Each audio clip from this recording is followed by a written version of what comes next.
बिस्मिल्लाहिर्रहमानिर्रहीम। अस्सलाम वालेकुम नाज़रीन, मैं हूं शहरियार शौकत और आप देख रहे हैं मेरा ऑफिशियल यूट्यूब चैनल।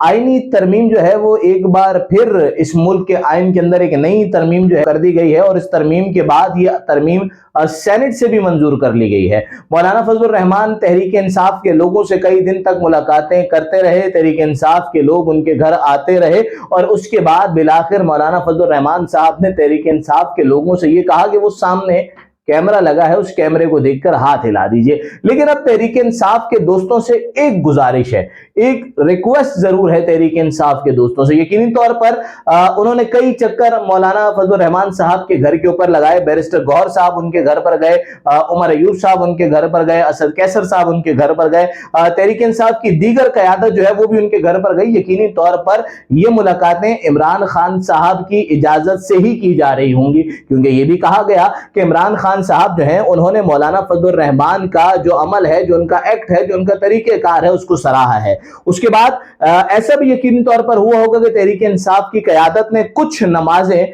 मौलाना फजलुर रहमान साहब के पीछे जरूर पड़ी होंगी, और अगर नमाजें न भी पड़ी हो तो मौलाना फजलुर रहमान साहब के बावर्ची के ऊपर जो प्रेशर था, उस प्रेशर के बाद ये तो लाजमी है कि तहरीक इंसाफ की क़यादत ने यकीनी तौर पर मौलाना के घर पर खाना जरूर खाया होगा। तो वो जो नमाजें मौलाना के पीछे पढ़ी गई या जो खाना मौलाना के घर खाया गया, मैं तहरीक इंसाफ के दोस्तों को उसका वास्ता देकर कहता हूं कि अब दोबारा वो लफ्ज इस्तेमाल न कीजिएगा जो माजी में भी आप मौलाना के खिलाफ या मौलाना के बारे में इस्तेमाल करते रहे। और हुआ क्या कि उसके बाद फिर आपको उन्हीं के दर पर जाना पड़ा। इस मुल्क की अजीब सियासत है। इससे कबल जमीयत उलमाए इस्लाम के दोस्त या इस मुल्क का मजहबी तबका, एक मखसूस फिके से कह लीजिए या सबको कह लीजिए, इस मुल्क का मजहबी तबका मौलाना फजलुर रहमान को कायदे मिल्लत इस्लामिया कहता था। इस मुल्क का मजहबी तबका जो है वो मौलाना फजलुर रहमान को कायदे सियासत कहता था, इमाम सियासत कहता था। और हम सब कहते थे कि नहीं जी, एक छोटी सी जमात का कायद, एक मखसूस तबके का कायद, एक मखसूस फिरके का कायद या चंद सीटों वाली सियासत करने वाला रहनुमा कैसे इमाम सियासत हो सकता है। लेकिन देखिए कि मौलाना फजलुर रहमान की सियासत को इस वक्त पूरे पाकिस्तान के अंदर तस्लीम किया गया।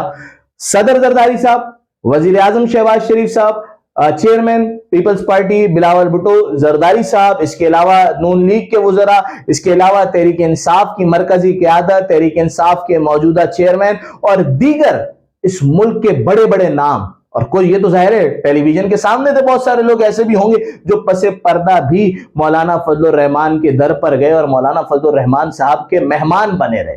6 सीटों वाले मौलाना, छोटी सी जमात के मौलाना, एक मखसूस फिरके, एक मखसूस तबके के मौलाना, लेकिन उन मौलाना की सियासत देखिए कि उन्होंने सबको अपने पास आने पर मजबूर कर दिया। तो यकीनी तौर पर मौलाना की सियासत जो है उसे तो सबको अब मानना ही पड़ेगा। यहां पर इस आईनी तरमीम के अंदर मौलाना को 2 बातों का क्रेडिट जरूर देना पड़ेगा, या फिर मैं ये कह लेता हूं कि 2 शिकें इसके अंदर ऐसी हैं जिसमें मौलाना फजलुर रहमान को सलाम पेश करना पड़ेगा। देखें, उन्होंने सबको बुलाया, उन्होंने नून लीग को भी अपने पास बुलाया, उन्होंने पीपल्स पार्टी को भी अपने पास बुलाया, उन्होंने तहरीक इंसाफ को भी बुलाया, उन्होंने मेंगल ग्रुप जो है उसको भी बुलाया, उन्होंने वजीर आजम पाकिस्तान को भी बुलाया, उन्होंने सदर पाकिस्तान को भी बुलाया, लेकिन मनवाई अपनी बात।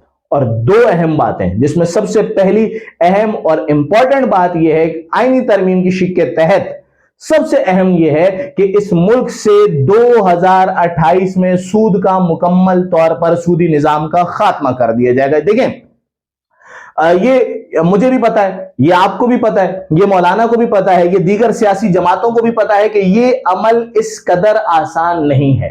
ये मुमकिन नहीं है कि 2028 के अंदर सूदी निजाम का मुल्क से मुकम्मल तौर पर खात्मा हो जाए। लेकिन यकीनी तौर पर मौलाना को यह क्रेडिट तो देना पड़ेगा कि किसी ने तो अपनी बात मनवाई, किसी ने तो अपनी बात तस्लीम करवाई। अगरचे इस मुल्क के ऊपर हावी बैनुल अक़वामी कुव्वतें ऐसा होने नहीं देंगी, लेकिन ये कोशिश तो मौलाना ने की ना कि अल्लाह और उसके रसूल से जो जंग यहां 75 साल 77 साल से जारी थी, उस जंग को रोकने का पहला स्टेप तो लिया।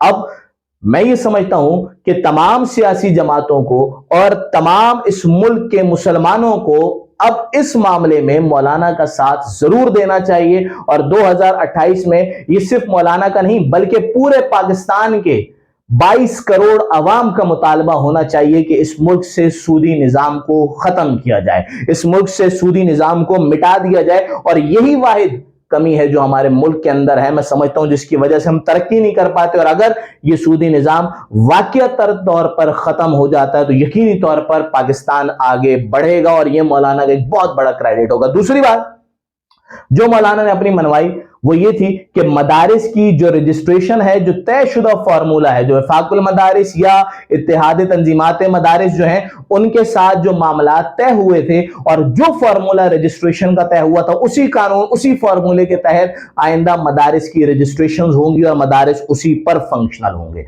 ये दो मौलाना की बहुत बड़ी अचीवमेंट्स हैं। मैं यहां पर यह जरूर कहूंगा, ये बिलावल भुट्टो जरदारी साहब, शहबाज शरीफ साहब, नवाज शरीफ साहब, इमरान खान साहब, तहरीक इंसाफ या दूसरी जितनी भी सियासी जमातें हैं, उन्हें मौलाना से सियासत की ट्यूशन तो लेना ही पड़ेगी।